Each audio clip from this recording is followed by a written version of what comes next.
რა ჭირდება ძვალსახსოვნა სისტემას სიჯანსაღისათვის? რჩევები ნუტრიციოლოგისაგან. ჩემი დღევანდელი პირდაპირ ეთერის თემა იყო, ჩემ პირად Facebook გვერდზე შორნედი შერაშვლილი მოიძიეთ, ძალიან მნიშვნელოვანი ინფორმაციები გელით.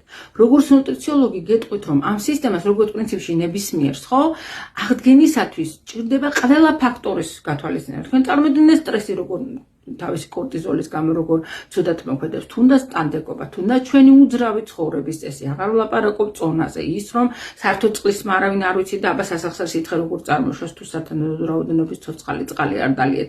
ის რომ თუნდაც წმენდა როგორ მნიშვნელოვანი, იმიტომ რომ შლაკები, ტოქსინები, პარაზიტები სწორედ ისინი არიან ანთებების და მე ცვალი ძვალზე დაჯენის მიზეზი და მათ შორის მე უკვე როცა გაწმინდავთ ორგანიზმს, ჭირდება ხონდროიტინი, ხრტილის აშენებლად, ჰიალურონი სასახსრე სითხის წარმოსაშრობად, კოლაგენი რო ყველაფერი თავის ადგილზე დაჯდეს, იქ ცილოვანი კვება, დ ვიტამინი, მაგნი, კალცი, ხო?